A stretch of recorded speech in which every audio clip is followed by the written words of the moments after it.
Dans le nom de Jésus-Christ, amen. On va tourner ensemble dans le livre des Proverbes, chapitre 10. On continue notre étude de ce chapitre.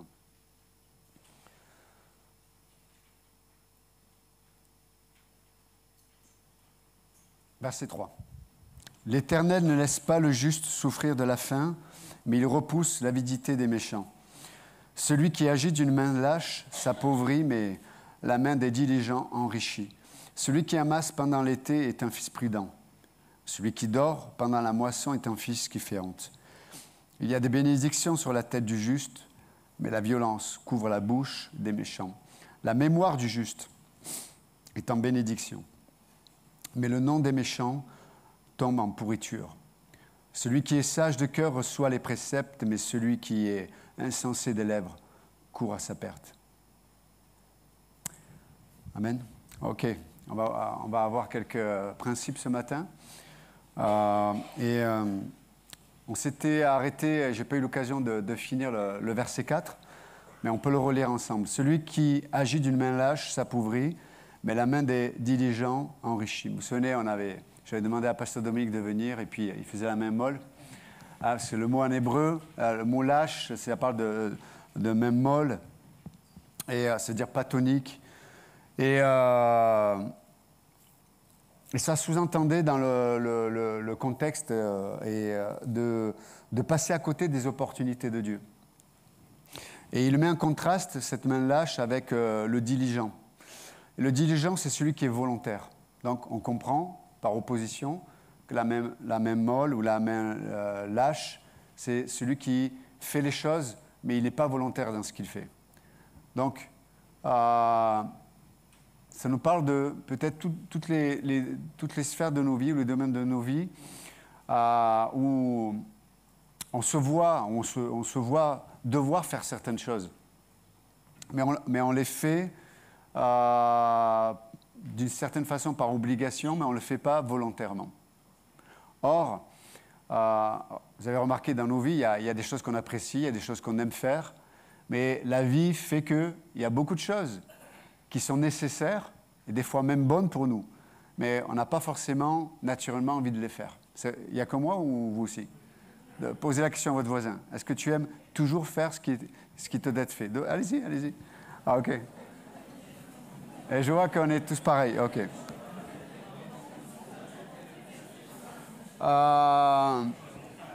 Est-ce que...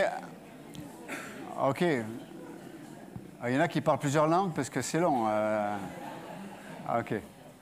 Mais, et ça sous-entend que celui qui a la main lâche, à la différence du diligent, on va voir un peu ce que dit l'Écriture, c'est celui qui va manquer de tout, en fait.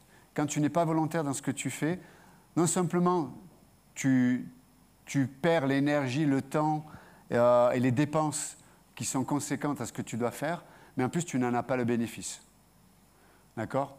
Et ça, c'est un peu l'idée, là. Il dit que si tu ne fais pas les choses volontairement, tu vas perdre le bénéfice. Si tu demandes pardon, mais dans ton cœur, tu n'es pas en unité, en harmonie avec Dieu, à la demande de pardon, tu demandes pardon, tu vas t'humilier, mais il n'y aura pas le travail de Dieu, l'effet de Dieu dans cette obéissance, quelque part.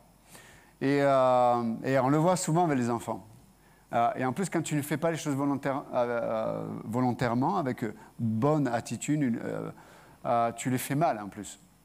Et on voit ça souvent avec les enfants. Tu dis, nettoie la table, je dis souvent à mon fils. OK, c'est à toi de nettoyer la table. Il prend le torchon, tac, tac, tac, tac, tac, puis il le jette dans le lavabo. Et OK, pour lui, il a fait, il a obéi. Non, c'est pas obéir, ça. Et en plus, c'était un mauvais moment. Il veut que ça passe vite parce qu'il veut passer à autre chose. Mais ça ne fonctionne pas comme ça. L'existence, ce n'est pas toujours comme ça. Des fois, même, il y a des choses qu'on n'apprécie pas, qui ne sont pas évidentes. Mais si c'est un chemin par lequel Dieu te demande de passer, comme le peuple d'Israël sort d'Égypte, mais ils doivent passer par le désert. Normalement, c'est en 11 jours, ils pouvaient traverser le désert. Donc, ils traversent le désert avant d'arriver dans la bénédiction, la promesse de Dieu. Mais il y avait le passage du désert. Des fois, dans notre existence, il y a des passages obligés. Alors nous, on ne voit pas la raison pour laquelle c'est obligé. Mais Dieu sait. pour quelles raisons on passe par certains chemins. Et soit tu fais comme le peuple d'Israël qui va râler, et du coup, parce qu'ils râlent, quand ils arrivent devant le pays de la promesse, ils ne veulent pas y rentrer. Ils vont manquer de tout. Non simplement, ils vivent mal le moment du désert, mais en plus, ça va créer une attitude d'incrédulité qui fait qu'ils vont avoir un esprit qui va résister même à la bénédiction de Dieu. Et beaucoup de chrétiens vivent comme ça. On fait les choses, mais on les fait à moitié, on les fait à contre-cœur, on les fait... Et comment faire les choses de tout cœur? C'est simple. C'est de s'abandonner à Dieu, de rencontrer Dieu dans les choses que l'on doit faire. Rencontrer Dieu. Dans le pardon, je sais qu'il faut pardonner, je vais voir quelqu'un, je pardonne. Mais est-ce que tu as rencontré Dieu dans le pardon? Est-ce que tu as laissé Dieu te parler du pardon? Est-ce que tu as laissé Dieu te parler de son pardon? Et vous voyez, il y a plein de principes qui sont vrais et que l'on pratique, mais des fois on ne les fait pas volontairement. On les fait la main lâche. Et on perd tout le bénéfice que Dieu voudrait nous faire vivre. Et c'est pour ça qu'il est dit, celui qui agit d'une main lâche, il s'appauvrit.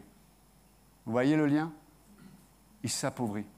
Non seulement il n'a pas le bénéfice de ce que Dieu met devant lui, mais en plus il perd, quoi.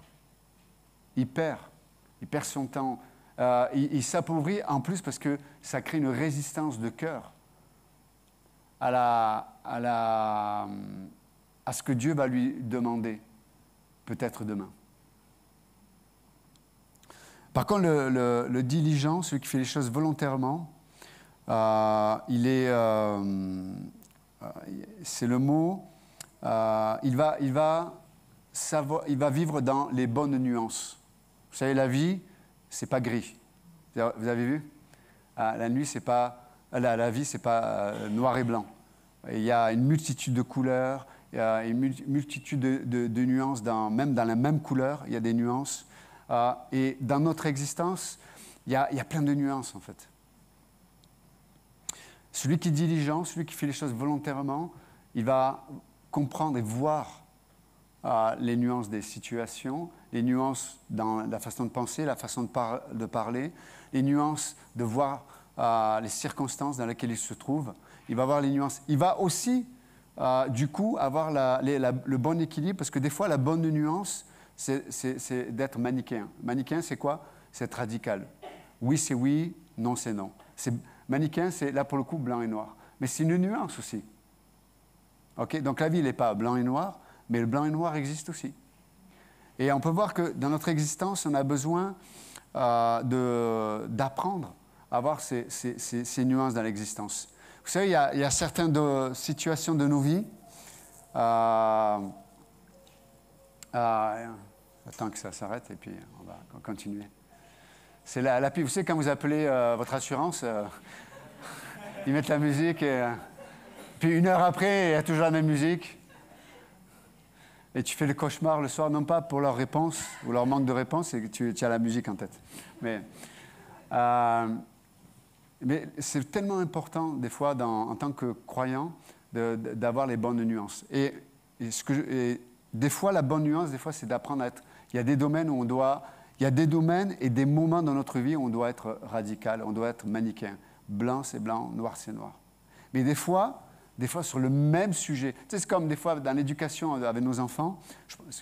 Ceux qui n'ont pas d'enfants, ils se disent « Oui, ils me parlent toujours des enfants ». C'est juste parce que c'est une bonne illustration. Et vous verrez, un jour, vous aussi, vous aurez des enfants. Donc, écoutez. Quand on éduque un enfant, peut-être on peut... surtout quand ils sont petits, souvent, avec la pensée moderne, on nous a inculqué que, voilà, il fallait que l'enfant comprenne, il faut tout lui expliquer, et la blablabli, et blablabla. Quand ils sont petits, quand moi, c'est la position des Écritures, donc je la rejoins, ils n'ont pas besoin de comprendre. Ils doivent apprendre, ils doivent obéir. Ils doivent obéir. Parce que le but premier de Dieu, c'est la volonté. Ce n'est pas la connaissance ou la rationalité. C'est d'abord la volonté. Un enfant qui a bien été cadré dans la volonté, c'est un enfant qui va avoir une saine réflexion. Mais un enfant où la volonté, parce qu'on est tous pécheurs, même un enfant, vous avez vu, même s'ils sont beaux, ils sont là, ils sont pécheurs comme vous et comme moi. Hein? Un enfant, tu ne lui apprends pas à faire le mal, hein, ou à mentir, ou à tricher, ou à donner des coups par derrière. Il le fait tranquille. Hein? Il n'a pas fait une formation pour ça. Hein? Okay? Donc, on est tous comme ça. Mais un enfant, il a besoin que les parents, encore une fois, dans un contexte normal, hein, où il y a de l'amour, de l'investissement, etc., mais l'enfant, c'est la volonté qui doit être la priorité. Donc un enfant, on travaille de la volonté. Mais je vois l'éducation, et on voit, et ça ne marche pas du tout, hein, l'éducation moderne, l'enfant, il a 2 ans, eh bien mon chouchou, je vais t'expliquer, donc il ne faut pas mettre le pied là, on s'en fout. Là, tu le places là. Il a, j'explique pas. Si tu le places pas là, ça, c'est. Alors, je sais qu'on n'a pas le droit à les fesser. Mais une correction aimante, voilà.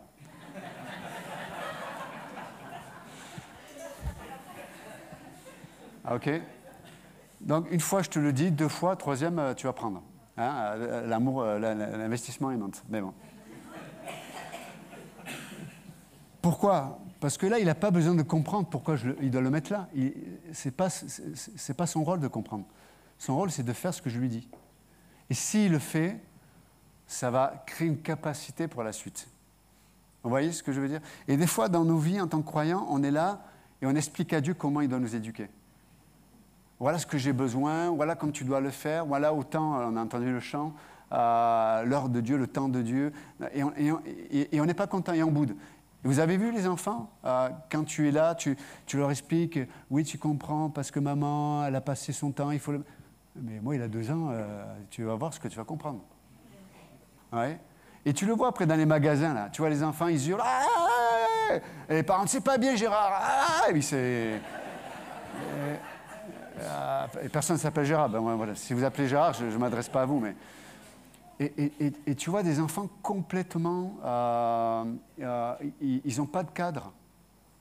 Et le pire, quand on ne le fait pas ça, on ne travaille pas la volonté de l'enfant, c'est que vous allez nourrir l'insécurité dans son âme. L'enfant va s'appauvrir. Et il va chercher... Et après les gens sont étonnés, les enfants sont agités pour essayer de trouver un cadre, trouver quelque chose qui va les sécuriser. Émotionnellement, psychologiquement, dans leur vie, etc. Et après, les parents, on est déçus, on se dit, mais je ne comprends pas pourquoi mon enfant prend telle décision. C'est complètement irrationnel par rapport à ce qu'on a inculqué. Oui, mais tu n'as pas fait les choses dans l'ordre. Et des fois, dans notre existence, Dieu, on ne comprend pas. Je me souviens, des fois, en tant que pasteur, on a un centre de formation à l'église, il y a l'Institut biblique, on forme des missionnaires, des pasteurs et chaque croyant. Et des fois, il y a des gens, et là, pour le coup, on a des jeunes gens, puis il y en a des gens qui ont un âge plus avancé, plus confirmé. Hein, 40 ans, 50 ans, et voilà. Bref. Mais qui sont en formation, parce qu'il n'y a pas d'âge avec Dieu. Vous avez des gens, j'ai connu des gens qui sont devenus pasteurs à plus de 60 ans. Donc, on peut tous rentrer dans l'appel de Dieu. Moïse il est rentré dans son appel à 80 ans, vous voyez. On a connu plein de gens qui ont marqué même l'histoire de l'Église tard, quand ils sont entrés dans leur appel. Bon, bref. Mais des fois, quand on a pris de l'âge ou de l'expérience, on a 35, 40, 45, 50 ans, ben, on a de l'expérience, et c'est bien l'expérience. Mais des fois, on apporte à Dieu notre expérience, on dit, voilà ce que je sais, voilà ce que j'ai appris, voilà comment les choses doivent être faites. Et Dieu te regarde et dit, non, le pot, tu le mets là. Ah, moi, tu me demandes ça ? Moi, je peux même te dire comment est fabriqué le pot. Je m'en fous. Moi, je peux te dire comment j'ai créé les molécules, l'espace et le temps, si tu veux. Donc, tu veux jouer, tu veux être à ce niveau-là ? Bon, ça va. Et nous, on aimerait... bon, explique-moi, fais-moi comprendre. Dieu dit non, c'est pas le temps. Le temps, c'est pas que tu comprennes. Le temps, c'est que je fasse un travail dans la sphère de la volonté. Parce que si tu ne me laisses pas traiter ta volonté, demain, il va y avoir de gros problèmes entre toi et moi. ça va empoisonner tout ton être et toute ta marche avec Dieu. Vous comprenez? Et des fois, tu es perdu dans ta vie, tu ne sais plus où tu es, c'est la machine à laver, et tu sais que le pot il doit être là, mais tu n'y arrives pas, quoi. Tu n'as pas la force. Même un truc simple, hein. Je n'ai pas la force. Et là, Dieu vient, il dit, non. Et là, il va t'expliquer. Ben, tu vois ce pot, mais hier, tu m'as dit, non, mais là, je vais t'expliquer. Et là, il prend le temps, il t'explique, et il y a cet investissement, il y a cet amour, cette patience. Et vous voyez comment Dieu... C'est pour ça que je parle de nuances. Dieu est un Dieu de nuances. Et on le voit dans toute la création. Regardez l'Église. Regardez, il y en a plein qui se ressemblent là ce matin. Comme tu le disais, Pasteur Dominique, en plus il y a une diversité d'ethnies, de nations. C'est pour ça que l'Église de Jésus-Christ, elle doit pas être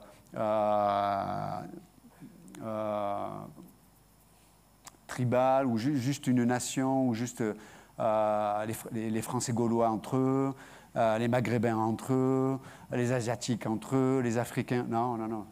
Au ciel, il n'y aura pas ça. Au ciel, de toute langue, de toute nation, de toute tribu, voilà, on a des cultures différentes. C'est ça l'Église. Amen. Et ce qui nous unit, c'est le salut, le Saint-Esprit et la parole de Dieu. Et du coup, vous savez, moi, j'ai voyagé dans le monde entier, je fais un petit aparté, mais quand je suis allé en Afrique de l'Ouest, que ce soit au Gabon, au Togo, au Bénin, etc., mais j'ai des gens qui ont une culture complètement différente. Au niveau social, au niveau... tout nous oppose. Mais j'étais plus proche, plus intime avec ces gens-là que des Français qui viennent du même contexte que moi. Pourquoi? Parce qu'on a le même esprit, on a le même sauveur, on a la vérité de la parole de Dieu. Et du coup, on peut se parler des choses profondes et on a une intimité, une relation qui est incroyable, alors que je ne peux pas avoir cette relation avec des gens mes contemporains des fois. Vous voyez, c'est extraordinaire. Bon, en tout cas, au ciel, comme dit, toute langue, toute nation, on va glorifier Dieu. Mais voilà, Dieu est un Dieu de nuances. Et encore une fois, des fois, la nuance, c'est...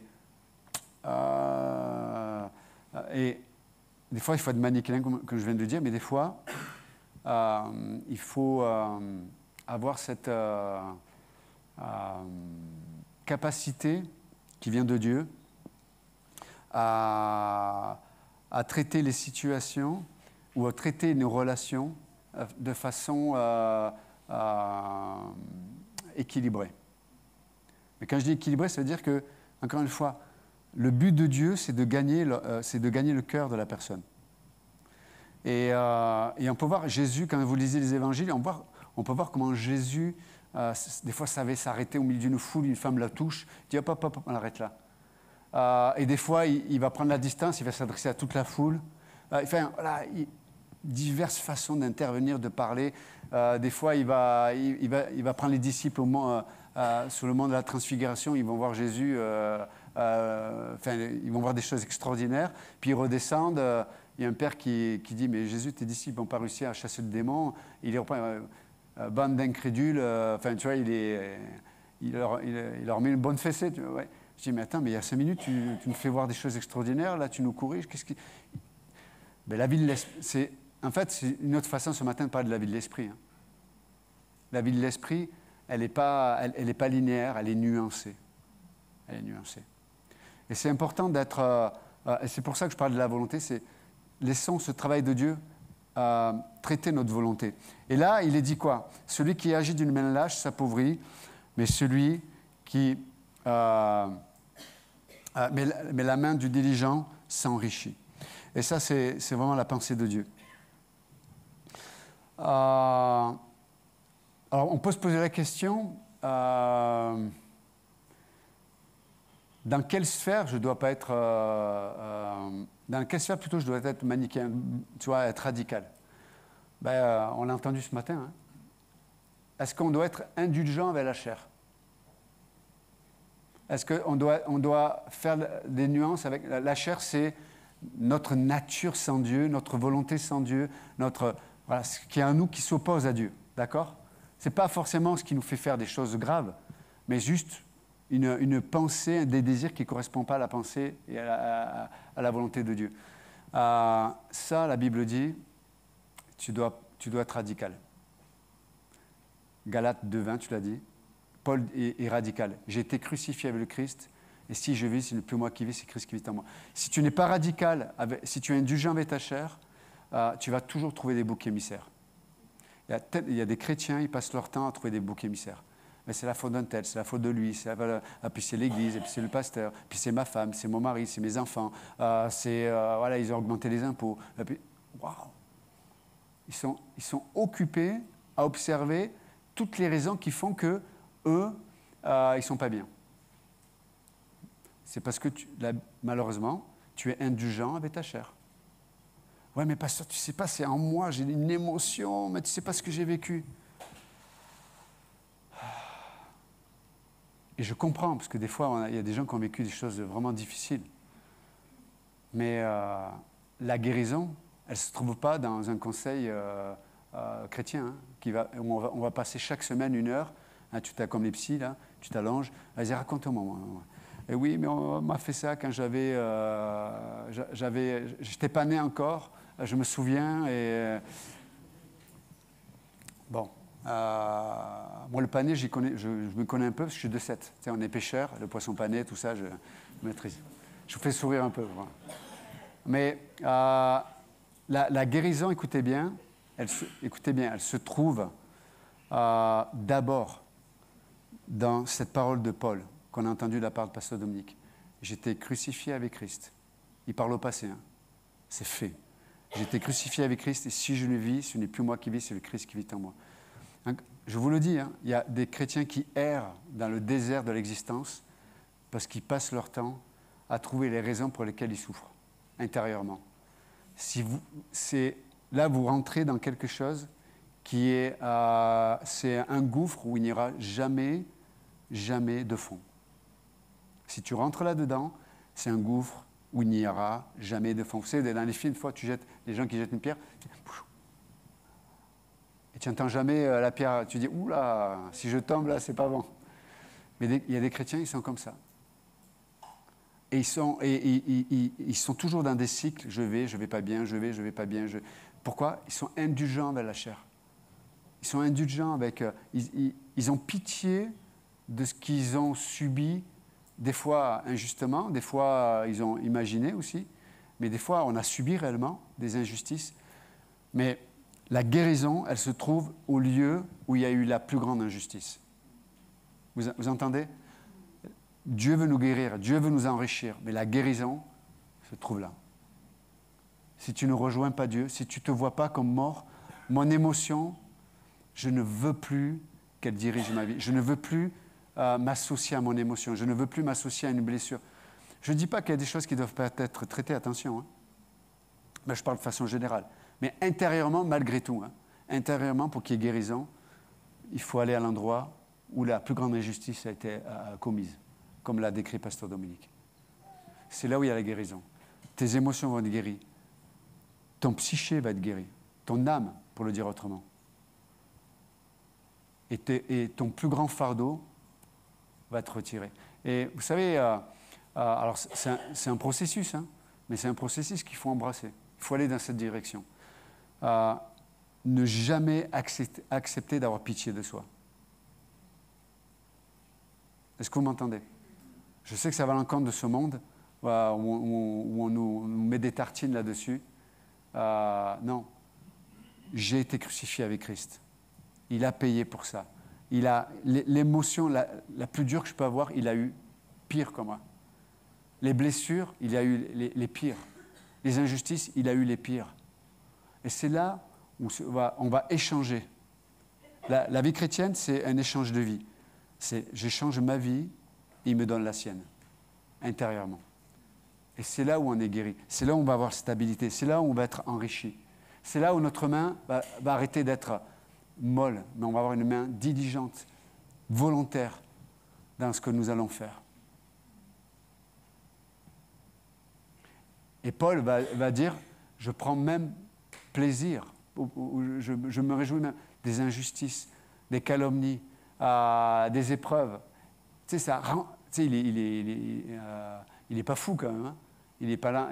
C'est pas l'idée que la religion a faite, on se flagelle. Hein. Il n'aime pas se flageller. Par contre, il aime voir tout ce que Dieu met en place et qui le libère de sa chair, de cet égo-là. Et là, il dit, il a appris à aimer. Au début, on n'aime pas. Mais quand on rencontre Dieu là-dedans, tu sais, quand tu as une injustice, quand tu as quelqu'un qui dit quelque chose de faux sur toi, etc., et tu rencontres Dieu là. Waouh, ça c'est un secret incroyable. Tu rencontres Dieu. Genre, merci Seigneur pour cette personne qui m'a calomnié. Merci pour cette personne qui m'a humilié. Merci. Les gens te disent, mais il est barjot, lui. Je ne suis pas fou.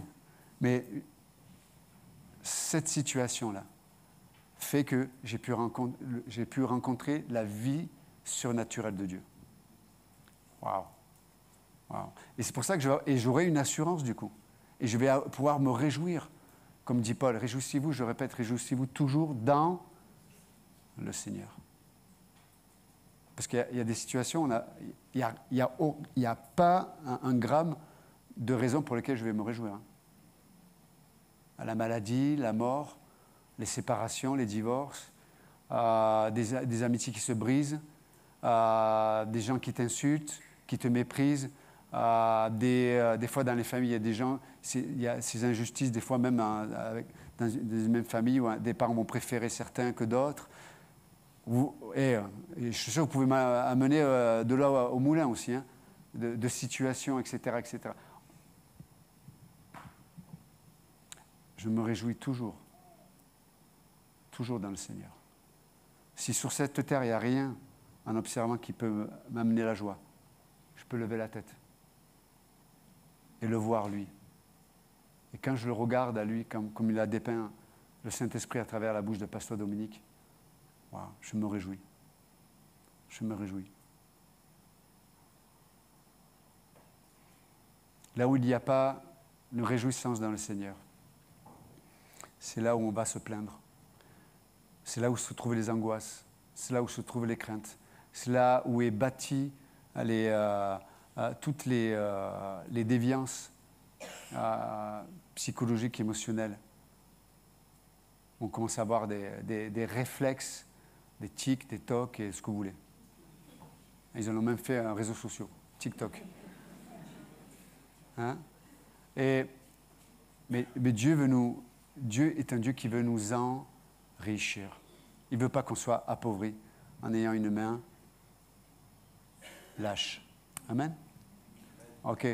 Seigneur, merci encore pour ce qu'on a entendu ce matin. Merci pour... c'est merveilleux comme ton esprit nous a fait la grâce de te dépeindre à nos cœurs ce matin.